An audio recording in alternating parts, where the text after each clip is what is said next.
Chapter 8. Didn't you see this coming? I asked. I wasn't referring to the fact that my mother was psychic. I was referring to the simple fact that she and Teddy were meant to be together. My dad died nearly 10 years ago.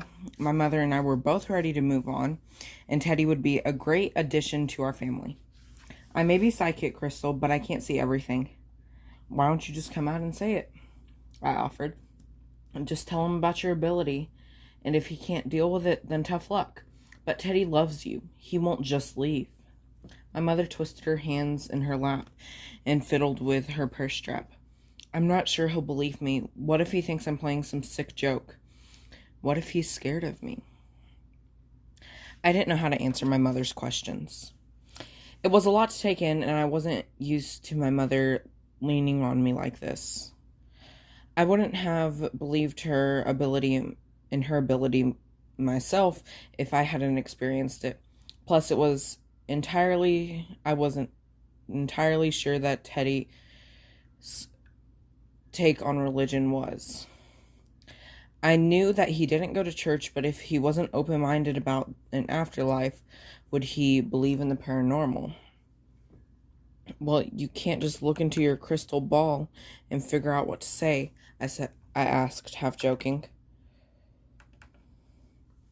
She twisted her face at me. It doesn't work that way. I may be able to see the future, but I never get visions about my own future. I moved across the room and sat next to her on some bed. On the bed. What if you could prove it by telling him something he doesn't know? No, my mother whined. I gently rubbed her back to calm her. I'm only partially clairvoyant. I only get feelings about the future. It's Diane who can see the past events. What? I practically squeaked. Diana's psychic too? And Sophie, she said. But how? My mom gave me a look that begged the question. Really? You hadn't figured it out yet?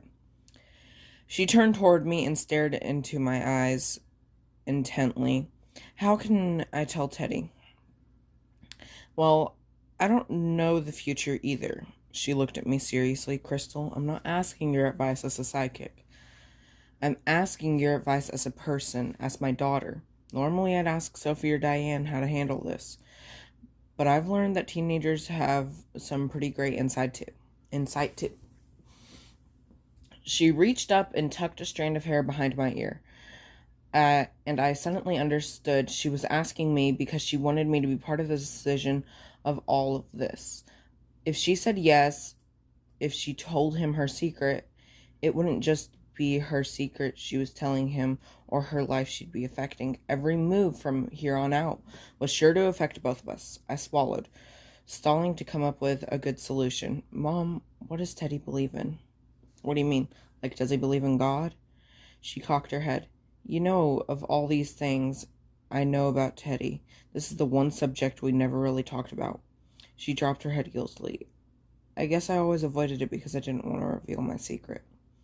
Mom, if you love him so much, why did you even hide it from him? Why did you hide it from me? I added in my head, but I didn't say it out loud. Crystal, you know your dad wasn't the only guy I dated, right? Yeah, I said slowly, unsure where she was going with this. Well, I've told other boyfriends my secrets before, and you know what they did? She didn't wait for an answer. They left me and called me a witch. My high school boyfriend told everyone, and the bullying got so bad I had to transfer schools. My heart dropped. I didn't know my mother had ever been bullied. I was briefly reminded of kindergarten when my classmates called me crazy for having an imaginary friend, except I hadn't imagined her. I've always been careful about telling people since then, but your father still loved me after I told him, and he believed me. She blinked at me, holding back tears, and now I hide it behind the business and make-believe fortune-telling so that I can use my talents without telling anyone. It's so pathetic.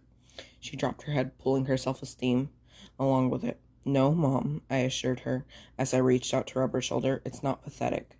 What if he doesn't believe me? Her voice cracked. This is Teddy we're talking about. I think he'll love you no matter what you are. He loves you so much. We'd probably He'd probably still marry you if he found out you were a dude. My mom giggled and lifted her head to look at me. Her eyes sparkled with tears that threatened to spill over her lids. Maybe I just shouldn't say anything. Come on, I said, patting her shoulder. I'll be there to help you, but you have to tell him no more secrets, okay? I hope she knew I meant no more secrets from me either. Okay. Now, let's take a few deep breaths, then we'll tell Teddy that we'd love him to be a part of our family. She smiled and wiped her nose as she let out a nervous giggle. I'm sorry I dragged you into this. It's not a burden a mother should put on her child. I continued rubbing her shoulder. It's okay, Mom. It really is. I'll help you, okay? Let's go tell Teddy your secret. I paused, or our secret, I corrected, which made my mom smile. When we came back to the living room, Teddy was waiting patiently on the couch. He perked up as we entered. My mother hesitated, but I nudged her forward. Teddy? She started as she approached him hesitantly. And then she knelt down beside him and took his hands. The reason I didn't say yes right away is because I can't go into this marriage having secrets. They both glanced at me for a brief moment. My mother looking for encouragement and Teddy searching for some indication of what she was talking about.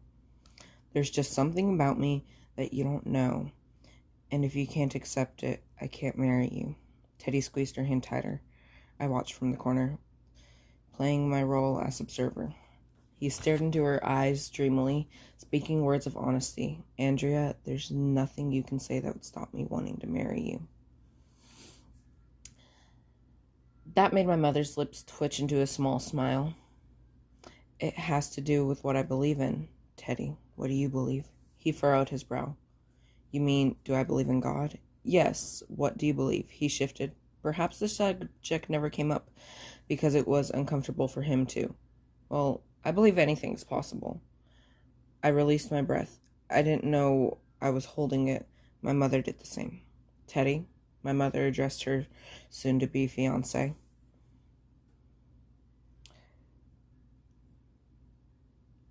But paused for a brief moment before continuing.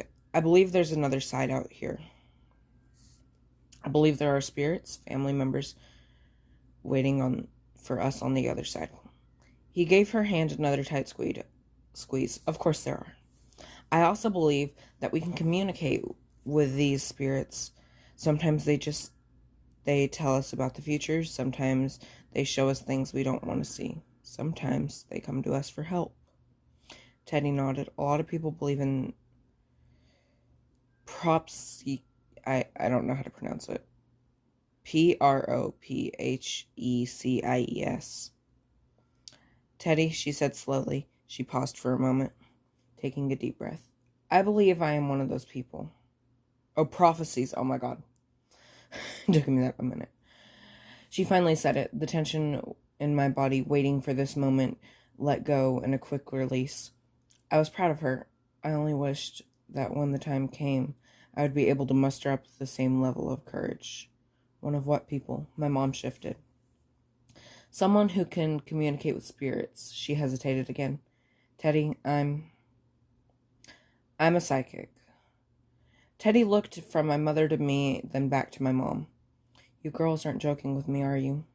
I mean, I know you're into that supernatural stuff with the shop and the Halloween festival and everything, but you're serious. The tension in my body returned. He didn't believe her. My mother dropped her head. I knew she was scared of what would happen next, but when she lifted her head to meet his gaze, she simply said yes.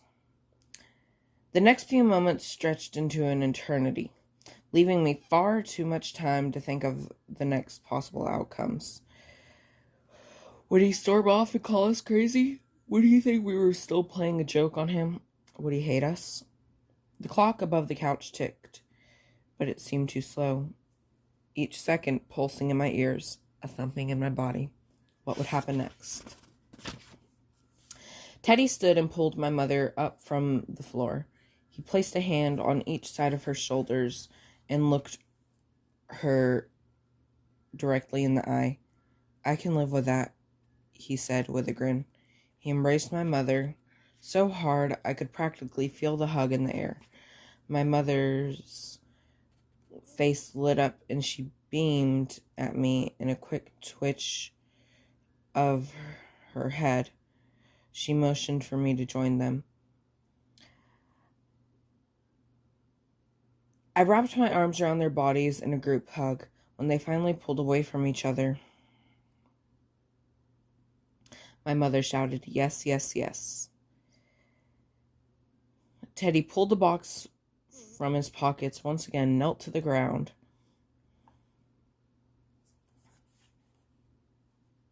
Hold on, I just lost my place. Knelt to the ground and slipped the ring on her over her finger. "Yes," she cried again, as they embraced once more.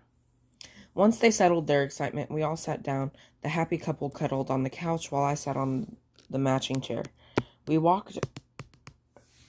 talked around the future plans, like when they would get married, where they would have the wedding. I pulled the box Teddy had given me out of my purse and put on the necklace. It was the perfect length. I still wasn't sure if Teddy believed us or not, but he at least seemed to accept that we believed it. My mom suddenly pulled away from Teddy and looked him in the eyes. Move in with us, she begged. He smiled back at her. Without hesitation, he agreed. It was nearly 11:30 when I started nodding off. They wanted me to be a part of the planning stage, but I couldn't keep my eyes open anymore to process the plans they were making. My mother was going on about her dream cake when I excused myself. When I closed my door and finally had privacy in my room, I pulled out my phone and immediately texted Emma and Derek. "My mom and Teddy are getting married." It wasn't even a minute later when I heard the familiar chimes notifying me of a text. "OMG, you woke me up, but that is awesome. Tell them congrats for me." I was pleased with Emma's excitement and a little disappointed that Derek wasn't awake to send back a text. I felt like I'd been rude to him the other day, and I liked our texting conversations. Even so, I was really tired. I wanted to tell Emma more about the big night and how it all went down, but I didn't know how to tell her without revealing my mother's and now my secret. I figured I'd tell her eventually, but I couldn't discuss something like this over text message. Plus, I was far too tired to stay awake texting. So I changed into my pajamas and fell asleep instead. That was chapter 8. That was another... I feel like these are short chapters. Thank you so much for listening. Bye.